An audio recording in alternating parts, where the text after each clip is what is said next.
Operasi tim SAR gabungan di perairan wilayah Aceh Barat hingga hari keempat Selasa 25 Maret, 11 mayat imigran Rohingya korban kapal terbalik telah ditemukan.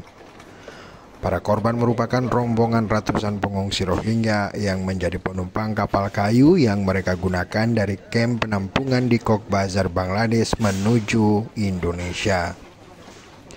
Jenazah imigran Rohingya yang ditemukan itu berjenis kelamin laki-laki dan perempuan, termasuk anak-anak.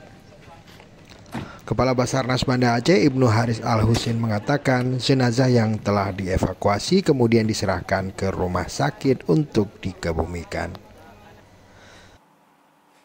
Jadi selama dari 3 hari ini kita selalu menerima informasi, mulai dari hari Sabtu kemarin kita langsung menerima informasi bahwa telah ditemukan 4 jenazah yang berada di perairan barat Aceh. Kemudian di hari Minggu 1 orang kita juga laksanakan untuk evakuasi, dan hari 6 orang.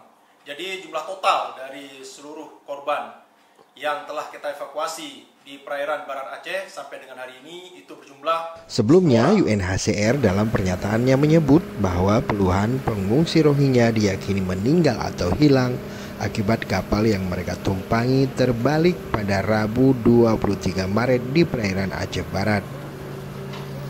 Sebanyak 69 orang terdiri dari 42 laki-laki, 18 perempuan, dan 9 anak-anak berhasil diselamatkan tim SAR gabungan.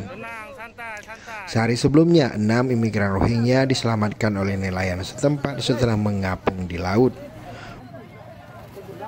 Mereka terdiri dari 4 perempuan dan 2 laki-laki. Dari Banda Aceh, tim liputan Aceh Video.